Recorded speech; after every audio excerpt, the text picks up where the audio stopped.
Hello students, welcome again. Students, हमने जो previous lecture था उसमें हमने क्लास 10th का एक्सरसाइज 1.1 का क्वेश्चन नंबर 1 सॉल्व किया था, जिसमें 3 पार्ट्स थे। और आज हम क्वेश्चन नंबर 2 जो है वो सॉल्व करेंगे। क्वेश्चन नंबर 2 है कि show that any positive odd integer is of the form 6k + 1, 6k + 3, 6k + 5। देखिए क्वेश्चन क्या है।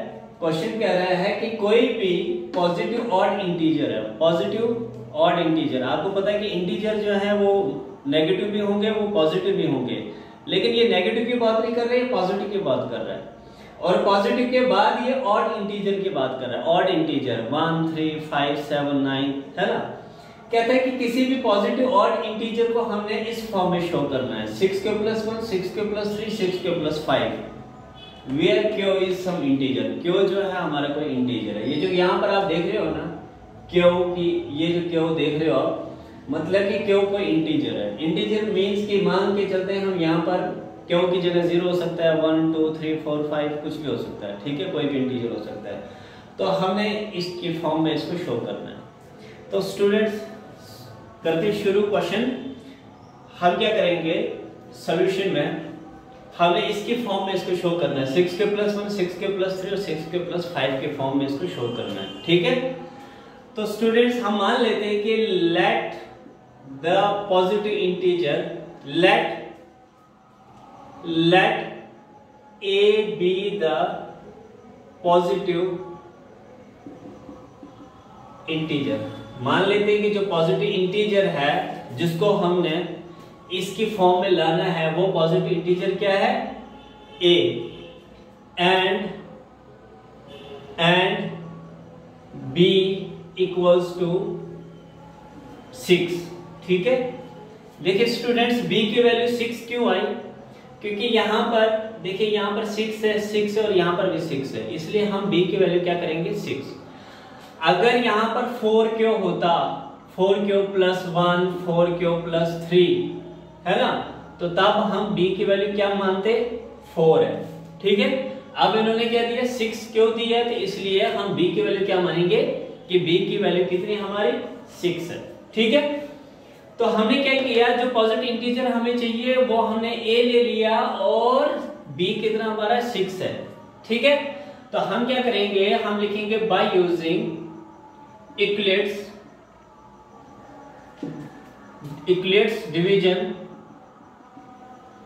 एल्गोरिथम। इक्लिप्स डिवीजन एल्गोरिथम, आपको पता है कि इक्लिप्स डिवीजन एल्गोरिथम क्या है, वो है a = bq + r, है ना, a = bq + r। और r का क्राइटेरिया मैंने बताया था आपको कि r का क्राइटेरिया क्या होगा, r का क्राइटेरिया होगा कि r जो है वो > 0 होगा, यानी 0 के इक्वल भी हो सकता है, 0 से ग्रेटर भी हो सकता, लेकिन किससे छोटा होगा, b से छोटा होगा, है ना। होप कि आपने पिछला वीडियो देखा होगा और ये चीज मैंने वहां पर एक्सप्लेन की होगी, इंट्रोडक्शन में भी की है, और एक्सरसाइज 1.1 का जब क्वेश्चन नंबर 1 सॉल्व किया था वहां पर भी ये चीज मैंने एक्सप्लेन की है। तो देखिए स्टूडेंट्स, अब हम क्या करेंगे, अगर r जो है वो ग्रेटर हो सकता है 0 से या इक्वल होगा 0 के, तो लेस किससे होगा, वो b से होगा, है ना।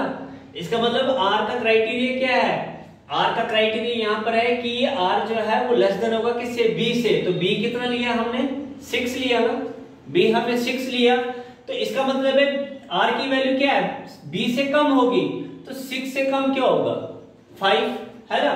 तो जो r की जो पॉसिबल वैल्यूज हैं, हम लिखेंगे possible values of r। r की पॉसिबल वैल्यूज क्या होंगी, वो होंगी 0, 1, 2, 3, 4 एंड 5, यही हो सकता है ना, क्योंकि यहां पर क्या कह रहा है कि रिमाइंडर क्या होगा, वो लेस देन किससे होगा, b से। तो b कितना है, 6, है ना। तो 6 से छोटा क्या होगा, 5, तो 0 से लेकर 5 तक रिमाइंडर की वैल्यू हो सकती है। अच्छा, अब देखेंगे कि हम लिखेंगे when r = 0, अगर r की वैल्यू हमारी 0 होगी तो तब a क्या आएगा, हमने वैल्यू यहां पर लगाते जाना, ठीक है, तो तब a की वैल्यू क्या होगी, a होगा b, अच्छा b क्या, b कितना है 6 है ना, तो इसका मतलब है b कितना होगा हमारा 6q प्लस r क्या लिया हमने 0, तो इसको हम ऐसे भी लिख सकते हैं ना, ऐसे भी लिख सकते हैं, और a equals to 6q plus 0 करेंगे तो क्या होगा, कुछ भी नहीं, तो 6q। अब देखो 6 और q है ना, ये मल्टीपल में है ना, तो अगर हम सपोज अगर हम यहाँ पर 6q देखें, यहाँ पर क्या कह रहा था, q इज सम इंटीजर, यहाँ पर क्या कह रहा था कि q क्या हमारा कोई इंटीजर है, तो अगर मान लेते हैं हम कि q जो है कुछ भी कोई भी इंटीजर मान लो, 0 मानेंगे तो क्या होगा, a कितना होगा, a इक्वल्स टू 6 इंटू 0, तो a इक्वल्स टू 0, तो 0 क्या होगा, वो तो इवन की कैटेगरी में गिना जाएगा, ठीक है ना। तो यहां पर ये जो q है, अगर हम q को अब क्या लेंगे 1 लेंगे, q को क्या लेंगे 1, तो 6 1 जा 6, अगेन 6 हमारा क्या है इवन है ना, तो यहां पर a इक्वल्स टू 6q है ना, तो ये जो a इक्वल्स टू 6q है, यहां पर a की वैल्यू क्या आई इवन, यहां पर जो a की वैल्यू आई क्या आई इवन आई, चलिए इसको छोड़िए अभी लिखना नहीं है, यहां तक समझ आया। अब हम बात करेंगे कि अगर हमारा r जो है अब 1 आएगा है ना, r अगर 1 होगा, r की वैल्यू पहले 0 ली, अब r की वैल्यू कितने लेंगे 1 है ना, तो अब क्या होगा, वैल्यू यहां पर ही हमने लगाते जाना है, तो a कितना होगा 6q, क्योंकि b हमारा 6 है, q प्लस r की वैल्यू अब कितनी है 1 है ना। तो अब देखिए स्टूडेंट्स, अगर हम q कोई भी पॉजिटिव इंटीजर ले लेते हैं 0 1 2 3, q की वैल्यू कोई भी हम सपोज करते हैं, जैसे मैंने यहां पर किया, तो उसमें अगर ऐड हम 1 करेंगे, यहां पर हमने देखा था a इक्वल्स टू 6q, और q की वैल्यू जब हमने यहां पर लगाई थी 0 1, इसी तरह से 2 लगाओगे 3 लगाओगे, तो ये जो वैल्यू आती रहेगी इवन आती रहेगी। अब इस केस में क्या होगा, इस केस में क्या होगा, हमें पता है कि किसी भी इवन में किसी भी इवन नंबर में जब हम 1 को प्लस करते हैं तो हमें कौन सा नंबर मिलता है, ऑड नंबर मिलता है, तो यहां पर हम क्या करेंगे a equals to 6q plus 1, यही है, जब r हमारा 1 था तो a कितना आया 6q प्लस 1, ठीक है। अब r लेते हैं 2, लिखेंगे when r is equal to 2, तो अब क्या होगा, a क्या आएगा 6q प्लस 2 है ना, तो 6q प्लस 2, तो अगर हम देखेंगे ये 0 था, ये 1 लिया और ये 2 लिया है ना, तो यहां पर अगर देखेंगे इवन नंबर में जब हमने 1 किया तो ऑड आया था, यहां पर ये 6q इवन ही है, प्लस 2 करेंगे तो ऑड बन जाएगा। इसी तरीके से जब हम r को मान लेते हैं 2 के बाद 3 लेंगे तो वैल्यू यहां पर क्या आएगी, a is equal to b की वैल्यू कितनी है 6, और q प्लस r कितना हमारा 3। अब किसी भी इवन नंबर में 3 यानी ऑड नंबर, किसी भी इवन नंबर में अगर ऑड नंबर आप प्लस कर दो तो क्या होगा, ऑड ही आएगा ना, तो ये 6 क्यों क्या था इवन है, इवन में प्लस 3 किया तो कितना होगा, ऑड होगा ना। चलिए बाद में देख लेंगे। अब फिर r इक्वल्स टू 4 करेंगे है ना, r इक्वल्स टू 4, तो a कितना आएगा 6q प्लस 4 आएगा है ना। इसी तरीके से जब हमारा r जो है वो 5 आएगा है ना, तो a कितना होगा, a इज इक्वल टू कितना होगा 6q प्लस क्या होगा 5 है ना। अब स्पेस नहीं थी नीचे, मैंने इस तरीके से किया, स्टूडेंट्स आप बिल्कुल एक सीक्वेंस में करेंगे। तो अब देखिए स्टूडेंट्स यहां पर कहा क्या था, अगर यहां फोकस करें हम, तो इसने कहा था कि शो करो कि कोई भी पॉजिटिव ऑड इंटीजर जो है वो इस फॉर्म में आ सकता है। तो हमने अगर देखा जाए तो हमने जब r0 लिया था तो a की वैल्यू कितनी आई थी, इवन आई थी ना, है ना। मैंने बताया ना आपको कि q की वैल्यू कुछ भी ले लो, आप q की वैल्यू कुछ भी ले लो तो वो इवन ही आएगा है ना। मान लो 6q है ना, a इक्वल्स टू 6q, तो 0 लिया तो कितना आया था 0 आया था। अगर हमने 1 लिया तो कितना आया था 6 आया था, तो 0 भी इवन है 6 भी क्या है इवन है। अगर हम q की वैल्यू लेते हैं अब 3 तो कितना होगा 18, तो 18 भी तो इवन है, यानी कोई भी वैल्यू आप यहां पर लेते रहोगे ना, है ना, तो ये इवन ही आता रहेगा। कब, जब रिमाइंडर आपका 0 होगा। इसी तरीके से जब रिमाइंडर 1 होगा तो a की वैल्यू क्या आएगी 6 प्लस 1। अब देखिए 6 क्यों कुछ भी ले लो 1 ले लो तो 6 प्लस 1 तो क्या होगा 7, तो 7 क्या ऑड है ना। इसी तरीके से r की वैल्यू अगर 2 लेंगे तो यहाँ पर क्या आएगा 2, किसी भी ऑड नंबर में 2 प्लस कर रहे हैं ना हम, इवन नंबर में, सॉरी इवन नंबर में 2 प्लस कर रहे हैं तो इवन ही होगा ना। तो यहाँ पर 6 प्लस 2 क्यों की जगह अगेन हम 1 ले लेते हैं या 2 ले लेते हैं, तो अगर 2 भी लोगे तो 6 2 12, 12 प्लस 2 14 इवन हो गया। इसी तरीके से हमने इसको 5 तक किया, लेकिन इसने कहा था कि क्या ये इस फॉर्म में हो सकता है, तो देखिए 6 प्लस 1 हमने इस फॉर्म में लाए ना, 6 प्लस 1, फिर क्या किया हमने 6 प्लस 3 ये इस फॉर्म में आ गया, 6 प्लस 5 ये इस फॉर्म में आ गया ना, है ना, ये हो गया ना। तो हम क्वेश्चन अब सॉल्व हो गया। तो अब देखिए हम क्या लिखेंगे कि any positive integer, any positive integer, any positive odd integer, any positive odd integer, क्योंकि इसने ऑड की बात की थी ना, इवन की बात तो नहीं की थी, तो हम ऑड कंक्लूजन में ऑड ही कर देंगे कि any positive odd integer is of the form 6 plus 1, 6 plus 3, 6 plus 5। ठीक है, होप कि ये क्वेश्चन आपको समझ आ गया होगा।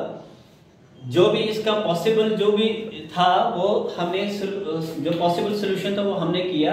बहुत इजी है स्टूडेंट्स, आप इसको गौर से देखिएगा और अगर कोई प्रॉब्लम आती है तो जरूर आप मुझे कमेंट करिएगा। तो चलिए आप क्वेश्चन नंबर 2 हम सॉल्व करते हैं। तो स्टूडेंट्स क्वेश्चन नंबर 3 है कि an army contingent of 616 members is to march behind an army band. देखिए मार्च परेड आपने देखी होगी, आर्मी वालों की या पुलिस वालों की मार्च परेड देखी होगी। तो वो जो मार्च कर रहे हैं वो कितने मेंबर्स हैं 616, और उनके पीछे जो बैंड मेंबर्स हैं वो कितने 32 बैंड बजा रहे हैं। ठीक है, in a parade the two groups are to march in the same number of columns. ठीक है, जितने भी ये दोनों ग्रुप्स है ना, इनको सेम नंबर ऑफ कॉलम्स में मार्च करना, आगे बढ़ना है, सेम नंबर ऑफ कॉलम्स मान के चलो, लाइंस जिनको हम बोलते हैं इस तरीके से। ठीक है, उन्होंने जितनी लाइंस 616 की बनेंगी उतनी लाइंस 32 की भी बनेंगी, बस इतनी सी बात है। ठीक है, तो अब बताना हमने कि what is the maximum number of columns which they can march. अब हमने बताना है कि जब ये मार्च करेंगे 616 मेंबर्स और 32 मेंबर्स जब ये मार्च करेंगे तो इनकी और इनकी जो कॉलम्स हैं, जो लाइंस हैं, वो तो सेम बनेंगे ना, लेकिन अब हमने बताना है कि वो कितनी लाइंस बनेंगी। ठीक है, इस तरीके से लाइंस कितनी बनेंगी उनकी। होप के क्वेश्चन समझ आ गया होगा आपको। तो अब हम इसका सॉल्यूशन निकालेंगे। ठीक है, तो एक यहाँ पर वर्ड को आप अगर फोकस करो तो यहाँ पर इन्होंने लिखा मैक्सिमम। ठीक है ना, मैक्सिमम। तो मैक्सिमम का मतलब होता है, देखिए जब आपको बोला होगा ग्रेटेस्ट नंबर, मैक्सिमम या इस तरीके से हाई क्वांटिटी की अगर बात की हो तो आप समझ जाइएगा कि वहां पर आपको HCF निकालना है। लीस्ट नंबर या स्मॉलेस्ट नंबर इस तरह का जो होगा मिनिमम, तो वो जो है वहां पर हमने LCM निकालना है। तो सिंपल है कि हमने 616 और 32 का क्या निकालेंगे, HCF निकालेंगे, और जो HCF हमारा आएगा वही मैक्सिमम नंबर ऑफ कॉलम्स होगा। तो स्टूडेंट्स चलिए सॉल्व करते हैं। सॉल्यूशन में अगर आप स्टेटमेंट पार्ट लिखना चाहते हो तो अगर लिखोगे तो बहुत अच्छी बात है। प्रेजेंटेशन मैटर करती है, किसी भी जगह हमारी प्रेजेंटेशन कैसी है वो मैटर करती है। तो एग्जाम में जितनी अच्छी हमारी प्रेजेंटेशन होगी उतना अच्छा हमारा स्कोर होगा। ठीक है, तो स्टूडेंट्स आप क्या करेंगे, आप लिखेंगे, क्या लिखेंगे, आप लिखेंगे number of man in parade. Parade में कितने मेंबर्स हैं 616।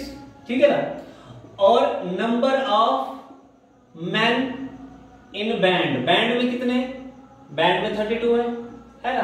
बैंड वाले जो मेंबर्स हैं जो बैंड बजा रहे हैं वो कितने 32, और जो जिनको परेड करनी है, मार्च करना है, वो कितने 616।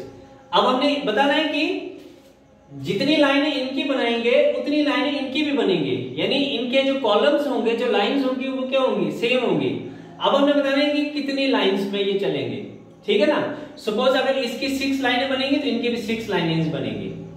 इतनी सी बात है कि दोनों के जो कॉलम्स होंगे वो सेम होंगे। आप बताना है कि कितने कॉलम्स होंगे इनके।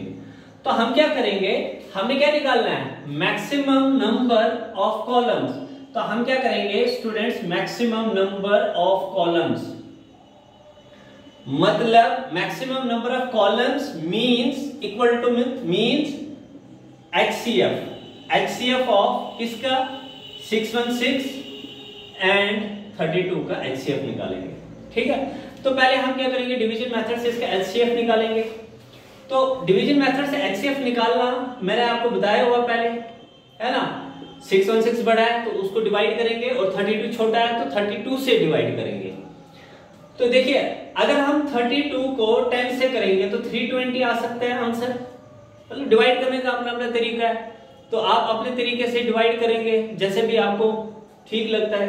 ठीक है, तो अगर 32 को 10 से किया तो 320 आया। 320 अभी नहीं है, बहुत छोटा है 320 616 से। ठीक है, अगर हम 320 को 32 को 20 से करेंगे तो कितना आ सकता है, 640 आएगा ना आई थिंक। हाँ 640 आया। अब 640 जो है वो ज्यादा हो गया, तो क्यों ना हम 20 से कोई एक दो टर्म्स कम मल्टीप्लाई करेंगे। जैसे 32 मल्टीप्लाई बाय 19 करेंगे, 9 2 18, कैरी गया 1, 9 3 27 और 28, और 32 1 से 32, तो ये बचा 8 10 3 2 5 6 6 1 608। हाँ ये फिट बैठेगा, यानी हम 19 से करेंगे। जब हमने 19 से किया तो कितना आया, 608 आया। यानी 19 से किया तो कितना आया, 608। अब माइनस करेंगे तो यहां से इधर कैरी बन गया 60 में से 8 बचा, यहां बचा 0, यहां से इधर लिया तो बन गया 10, नो हाँ 0 बच गया, तो 0 में से 0 और कितना बचा, हाँ ठीक है 8 ही बच गया। अब क्या करेंगे हम, मैंने बताया था आपको कि जो भी रिमाइंडर बनेगा HCF में, जो भी रिमाइंडर बचेगा है ना, वो डिवाइजर बन जाएगा, और जो डिवाइजर था पहले वो अब क्या बन जाएगा, डिविडेंड बन जाएगा। तो 32 बन गया, तो 8 4 जा 32, और लास्ट स्टेप में जो हमारा डिवाइजर होता है वही हमारा क्या होता है, HCF होता है। चलो ये तो हमने कर दिया, इसको अब यहां यूज करेंगे। तो देखिए आप लिखेंगे बिल्कुल सेम जैसे हमने क्वेश्चन नंबर फर्स्ट किया था, HCF निकाला था वहां पर दो पॉजिटिव इंटीजर्स का नंबर्स का, तो यहां पर भी वही निकालेंगे। तो हम क्या करेंगे, maximum number of columns equal to HCF of 616 और 32।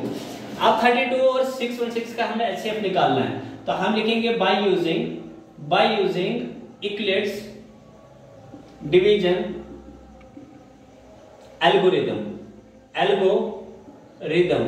तो इक्लिप्स डिवीजन एल्गोरिथम क्या कहता है, A equals to B Q plus R, वही चीजें बार बार रिपीट हो रही है ना। और R का क्राइटेरिया क्या होगा, R is greater than equal to 0 but less than B, है ना, ये इसका क्राइटेरिया है। ठीक है ना। तो अब देखिए स्टूडेंट्स, A है ना, A मैंने बताया था आपको कि जिन दो नंबर्स का हमने HCF निकालना है, उन दो नंबर्स में से जो बड़ा नंबर होगा वो हमारा A होता है। तो यहां पर बड़ा नंबर कौन है, 616, इट मींस A की वैल्यू हमारी है 616, और जो छोटा नंबर होता है वो क्या होता है हमारा, B की वैल्यू। तो B हमारा कितना है, 32।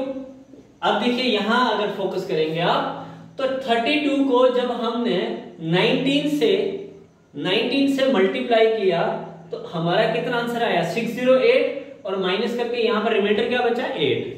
यानी क्वोशिएंट 32 और 19, यानी 19 क्वोशिएंट है ना, तो क्वोशिएंट कितना आया 19, और रिमाइंडर प्लस रिमाइंडर, तो रिमाइंडर कितना बचा हमारा 8।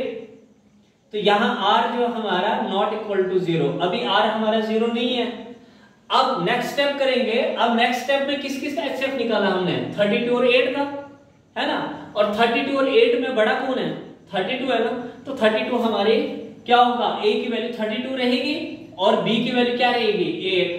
और जब हमने यहां पर मल्टीप्लाई किया तो 8 को हमने 4 से मल्टीप्लाई किया, तो 8 4 जा 32, यानी ये जो 4 है क्वोशिएंट है, तो यहां पर जो हमारा क्वोशिएंट आया वो 4 आया, और रिमाइंडर कितना बचा, 0, है ना।